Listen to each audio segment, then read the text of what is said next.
On this Saturday night, Election Day drenching. What a nail-biter of an election in BC could signal for the rest of Canada. We are seeing those issues play out everywhere, effectively, the rise of this right-of-centre voice. Plus, the bad weather and power failures threatening to impact turnout. I did not expect what I woke up to. Benjamin Netanyahu targeted. The drone attack launched at the home of the Israeli Prime Minister as a deadly onslaught rains down on a Gazan refugee camp. And game changer. It's just an honor to be their role model. How the Calgary Flames' Nazem Kadri is blazing a trail in the NHL and beyond. Global National. Reporting tonight, Colleen Christie. Good evening. Thanks for joining us. The stage is set for political drama in British Columbia tonight as voters head to the polls for a provincial election. It's expected to be a nail-biting finish between the governing BC NDP and the BC Conservatives, who've rapidly risen in popularity in the matter of months. Opinion polls have shown the two parties in a neck-and-neck race, one that could have major implications for federal politics. Adding to the uncertainty, the most populated parts of the province have been swamped by a torrential rainstorm today, with some residents being warned not to travel. We'll have more on that in a moment, but we begin our coverage tonight with Neetu Garcha at BC NDP headquarters in Vancouver. Neetu. That's right, Colleen. The stage is set here for this tight race, and Elections BC has reported the storm has caused power outages at some polling stations across the province, and there have been concerns the weather could impact voter turnout. Elections BC says there haven't been any reports of unusually low voting, and so far, voter turnout has been steady. These voters didn't let weather warnings from the first major storm of the season stop them from casting their ballot in BC's closely contested race. Why was it important to you to brave the rain to come out and vote today? Well, it is important for a big change. BC NDP leader David Eby is fighting for another term with only a narrow lead in the polls over the BC Conservatives. The BC Green Party, Sonia Furstenau, is hoping to hold the balance of power in a minority government scenario. Voters say among the key issues are the cost of living and inflation, healthcare, as well as housing affordability and availability. The cost of living is a big thing, like groceries, even just down to real estate and everything like that too, right? I just see a lot of people having trouble finding places to live. BC's political landscape has faced a polarizing shift, reflecting what's happening in other parts of the country and around the world. We are seeing those issues play out everywhere, effectively, the rise of this right-of-centre voice. The former BC Liberal Party recently rebranded itself as BC United to distance itself from Justin Trudeau's federal Liberals. 5 former members are now running as independent candidates, leaving after the party suspended its campaign to endorse the BC Conservatives, whose leader John Rustad has been criticized for his views on climate change and COVID vaccines. The folks who are really frustrated, they are the most motivated voters in the province, and so they are going to make sure their vote is counted. Are the BC Conservatives a bellwether for the federal Conservatives in Canada? I think this is going to be an early test for just how successful these ideas can be. And in many ways, that test has already been successful, that we see this Conservative Party rising to preeminence, pushing out the BC United option. 1 million people had already cast their ballot in advance polls. As the storm rages on Election Day, the already record turnout perhaps underscoring the urgency voters feel to have their voices heard. And there is just so much suspense with this election, and we may not have to wait long to find out the outcome. For the first time, BC is using electronic voting tabulators. Elections BC is hoping to post most of the results within an hour of polls closing at 8 o'clock Pacific. Colleen? Neetu Garcha in Vancouver. Thank you.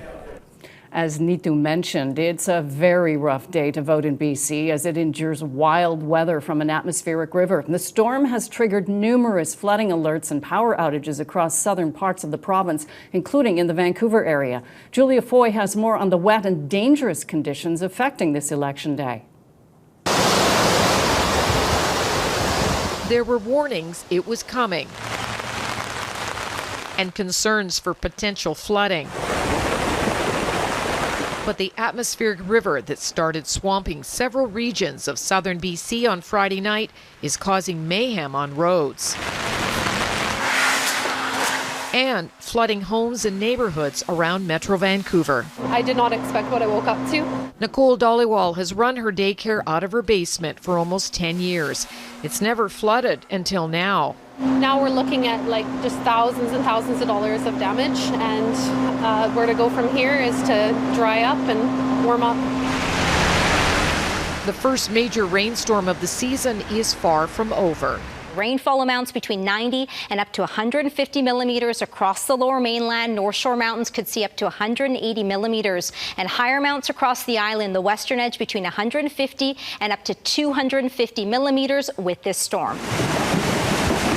Emergency crews are asking drivers to be cautious and residents to be prepared for possible power outages or landslides, and be careful near any rivers as the deluge continues. Julia Foy, Global News, Burnaby. In Atlantic Canada, Nova Scotia voters headed to the polls today for the province's municipal elections. The vote is especially important for Halifax, which is electing its first new mayor in 12 years. Longtime Mayor Mike Savage announced earlier this year he was not seeking re-election. He was also appointed Nova Scotia's new Lieutenant Governor by Prime Minister Justin Trudeau last Sunday. There is a major criminal investigation underway tonight in the suburban city of Brampton, Ontario, west of Toronto. One woman is dead, struck multiple times in an early morning shooting that left 3 others injured. Homicide investigators spent the day combing the scene in an industrial park trying to understand what happened. Sean O'Shea reports. The aftermath of yet another fatal shooting north of Toronto, this time at a cluster of industrial units in Brampton. And unfortunately, one of those people was pronounced deceased on scene. It happened around 6 in the morning in a parking lot outside a group of businesses, including a car repair shop. Nothing surprises me nowadays. Tow truck dispatcher Rochelle Lapierre was working the overnight shift. She heard the gunshots. Repetitive pop, pop, pop, pop, pop, pop, pop. And a few minutes later, a lot of sirens. And then it wasn't for an hour later that I put it together when my dispatcher said, I can't get in, the police won't let me in. There were multiple shots fired, but an exact number, I do not have that. Police say 6 people were inside this GMC Yukon, 5 adult women and a male driver. You could see bullet holes on the windshield.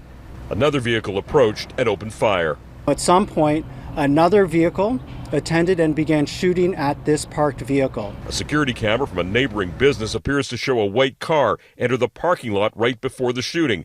Police haven't confirmed this was the suspect's vehicle. 1 bullet fired struck the glass door of this auto repair shop. Shortly after, security video shows tactical officers from Peel Regional Police entering the lobby, their guns drawn, but police found no suspects at the scene. The shop's owner said the shooting was too close. It's crazy because it could have been any one of us, you know what I mean? So it's crazy that somebody died right in front of our doorstep. Police making a familiar appeal for dashcam footage from anyone driving along this street in the early morning. About 3 years ago, there was another shooting in the same parking lot, but no one died. This time, a woman lost her life and 3 others were injured. No known motive at this time. Colleen. Sean O'Shea, thank you, Sean. Faculty members at Ontario's 24 public colleges are poised to walk off the job after voting overwhelmingly in favor of a strike. Workload and the precarious nature of post-secondary employment are the top issues for faculty. Their union represents 15,000 professors, instructors, librarians, and counselors, all of whom have been without a contract after the last one expired on October 1st. Israel has carried out at least 10 airstrikes on Beirut today in the heaviest attack on the Lebanese capital in more than a week. Massive plumes of smoke were seen rising over the city's southern suburbs. At least 5 deaths have been reported, but damage there is still being assessed. As Bianca Fascini reports, this was just the latest in a day of deadly escalations in the region. Dozens of people killed in northern Gaza Saturday after Israeli airstrikes targeting Hamas were launched across the region. One of the targets was a school being used as a shelter for displaced people. They couldn't find any shelter except this school, and tragically, they lost their lives here. The barrage came as Israel announced Prime Minister Benjamin Netanyahu's home was targeted by a drone, though no one was hurt. This brief comment from the Prime Minister posted to social media shortly after. We're going to win this war. So will something deter you? No. The Israeli military says at least 55 projectiles were fired into northern Israel as well. killing 1 man and injuring 4 people. Iran's foreign minister condemning the killing of Hamas leader Yahya Sinwar and emphasizing Iran is ready for any scenario. Experience has proven that the martyrdom of such great leaders causes no disruption in the legitimate struggle of the Palestinian people against tyranny and occupation. Rather, it gives it more motivation and speed. The casualties from Israel's assault on Hamas and Hezbollah are mounting, but the World Health Organization says Israel has blocked at least 6 medical NGOs from entering Gaza. Dr. Yasser Khan, a Canada-based ophthalmologist who's been involved in humanitarian aid for nearly 2 decades, fears the decision will make things much worse. In both my trips to Gaza, I've seen the most horrific things that I've actually ever seen. The amount of eyes that I took out in children, one or both eyes amputated basically, or what's called evisceration, was huge. The amounts of deaths that are going to occur will be even worse than what it is now. So I'm really concerned. Meanwhile, Israel has yet to offer an explanation as to why the NGOs have been denied. Bianca Fascini, Global News, Washington. There was a pledge of support for Lebanon's fragile government today from defense ministers of the world's richest nations. This as the Israeli army bombed Hezbollah targets in southern Beirut today.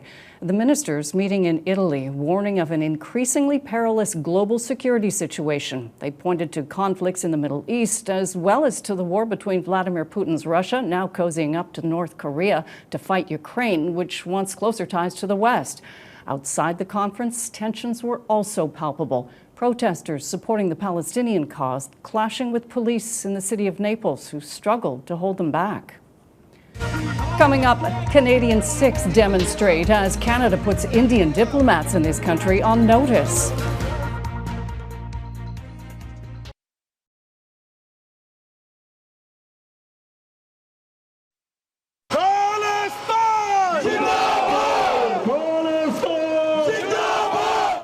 Members of Canada's Sikh community held demonstrations outside the Indian consulates in Toronto and Vancouver on Friday as they marked 480 days since the killing of Khalistan independence activist Hardeep Singh Nijjar in British Columbia.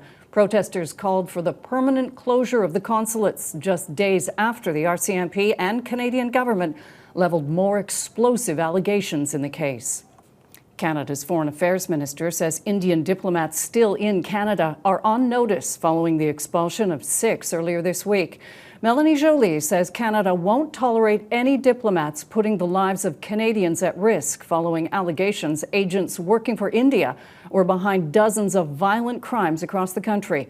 Mercedes Stevenson has more on the active investigations and why experts say the allegations could mark one of the most egregious assaults on Canada's sovereignty. Days after the RCMP dropped the bombshell allegation that the Indian government is spying on people in Canada and using organized crime to threaten and harm opponents of the Modi government, sources tell Global that there are multiple active national security and criminal investigations currently underway related to those allegations, with more arrests expected. They also say that some of those who have received warnings from the RCMP that their lives could be at risk are safer now than they were before the announcement, but won't be truly safe until the network is rolled up, something the Mounties are working on. This week on the West Block, I spoke with Dan Stanton, a former senior official at Canada's spy agency CSIS, about just how worried we should be. How serious is this national security threat? I mean, I can't remember hearing about something this sophisticated that allegedly goes as high up in the Indian government as our national security sources. Mercedes, this is unquestionably the most egregious assault on our sovereignty, on public safety that I've ever seen, heard, or read. You cannot make this stuff up. The Indian government was using their embassy and consulates as a command and control center to manage and plan serious crimes. Homicides, violence, arson, extortion, list of activities to create the illusion that Canada is being overrun by criminal gangs and terrorists of a South Asian background. This is terrible. This is awful, and Canada has to push back. And you can watch Mercedes Stevenson's entire interview with Dan Stanton tomorrow morning on the West Block, right here on Global. Ahead, in the dark again, Cuba struggles with another nationwide blackout with a hurricane on its doorstep.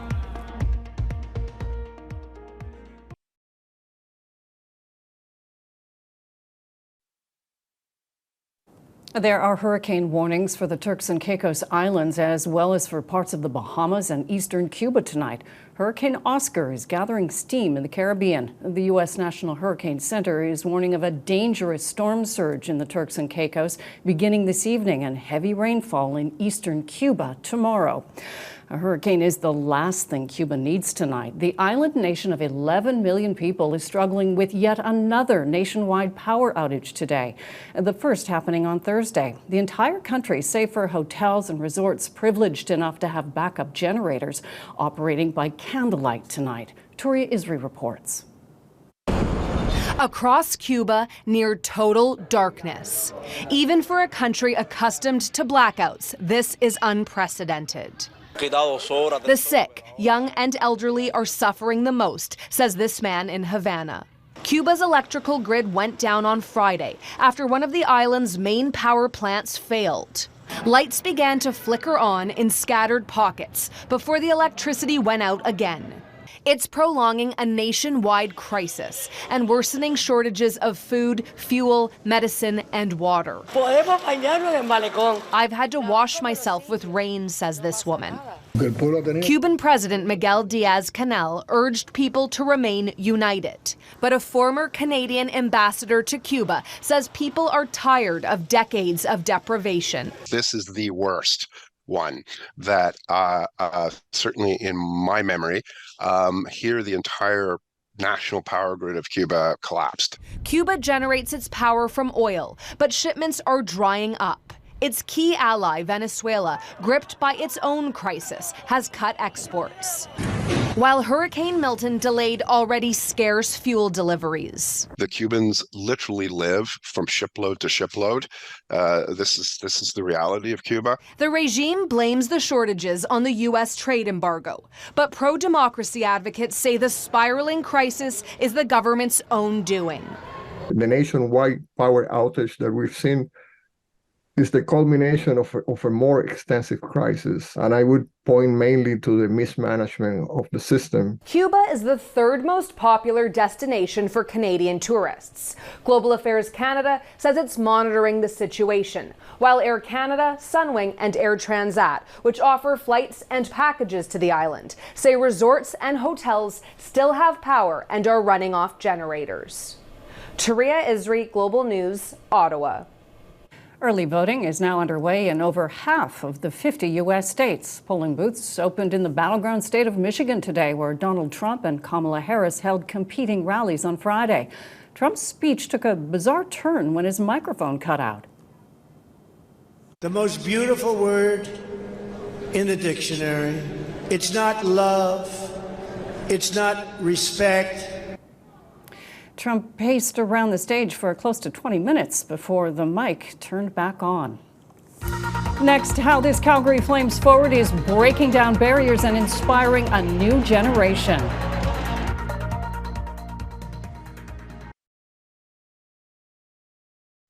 A major milestone for Indigenous languages in the tech world earlier this week. Inuktut is now available on Google Translate. It's the first Canadian Indigenous language on the platform. Google says it worked with many Inuktut speakers and experts to make it happen, including Inuit Taparit Kanatami, the national organization representing Inuit communities in Canada. Inuktut is actually a spectrum of Inuit dialects across northern Canada, Alaska, and Greenland, with a shared writing system focused on syllabics. According to Stats Canada, more than 40,000 Inuit speak Inuktut across Canada. The NHL season may be young, but Calgary Flames forward Nazem Kadri has a few reasons to celebrate. Just 4 games in, his team is undefeated, sitting atop the league rankings, but he hasn't just been working on the ice. As one of the few Muslim players in the league, Kadri is looking back to share his experiences in the league in a new memoir. Heather Yurex West sat down with Kadri to discuss what he hopes will be his greatest legacy to the game. What does that say? Kadri. Definitely for the young, Muslim kids out there, it's just an honor to be their role model. That was Nazem Kadri at 20, an NHL star in the making who was already breaking barriers, carrying the dreams of young Muslim hockey players who for the first time had a hero on the ice that looked like them. If he wasn't a famous hockey player, I don't think I would be playing hockey. He inspired me a lot. 14 years later, Kadri's career has had plenty of twists and turns. He's won a Stanley Cup with Colorado and is now a Calgary Flame. But he hasn't forgotten how he got here, or the racism he faced on the ice at an early age. There's really no hockey background for myself, really no experience in going through these certain challenges. So, I kind of had to do it on my own to a certain extent, and obviously with the help of my family. So, collectively together, I think we navigated it about as well as we could have. Stand up! Think about everything that we had to tiptoe around. It's why Kadri joined 7 other NHL players in 2020 to form the Hockey Diversity Alliance, a group dedicated to making the sport a safer and more inclusive place for kids of any race. And I think that's what makes us so special is, we've seen it and heard it and lived it. The initiative is to combat racism in underserved communities and give kids the opportunity to play hockey, and that's something we're working very diligently on. That work now an important part of Kadri's legacy. For me, I think all that adversity I'd faced early on in my career kind of made me who I am today. I mean, it definitely could have went both ways. No longer that 20-year-old kid in Toronto, but still inspiring new generations all the same. Heather Yurex West, Global News, Calgary. And that is Global National for this Saturday night. I'm Colleen Christie. Tonight's Your Canada is Bottle Cove in Lake Harbor, Newfoundland and Labrador. We love seeing your Canada. Please keep emailing your photos to globalnational@globalnews.ca. Thanks for watching. Neetu Garcha will be at the anchor desk tomorrow. Have a great night.